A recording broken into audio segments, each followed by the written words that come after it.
at 6. According to new government reports, 1 in 14 Americans was a victim of identity theft last year. And the tax officials in our area are telling us more and more people have been getting notices that say your private information was compromised. One viewer wanted to know if her letters were real, what they meant, and what she should do. Diane Lee has expert advice tonight in this 7 on Your Side Consumer Watch. When Linda Ford in Pelzer got her first letter from the IRS this past spring, I thought it was a scam. The letter was only addressed to her, even though she and her husband filed jointly. It talked about an unauthorized person viewing her personal information.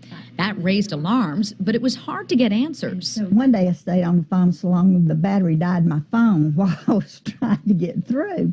When she did, she says the IRS agents couldn't tell her what happened or why her husband was omitted. Later letters did include him. Only it put third on it. When I finally got back in touch with the man again, I said, no, I'm telling you, the world couldn't handle but one.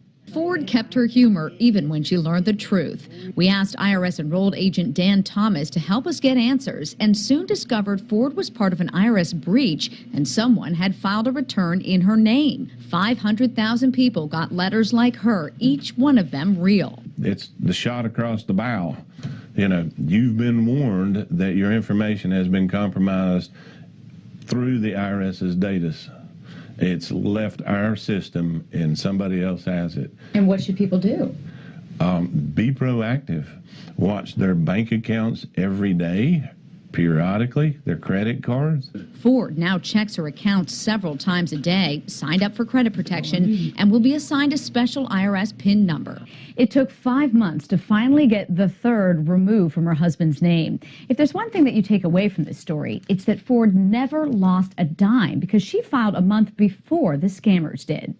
And that's why, even though it's been a headache, Anyway, it was a mess, and it had me tore up.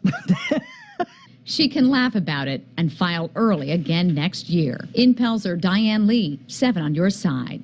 Well, we reached out to the IRS. The agency could not discuss this specific case, but it says it's combating ID theft by creating a new system to verify taxpayer information and also working closer with state governments and tax software firms.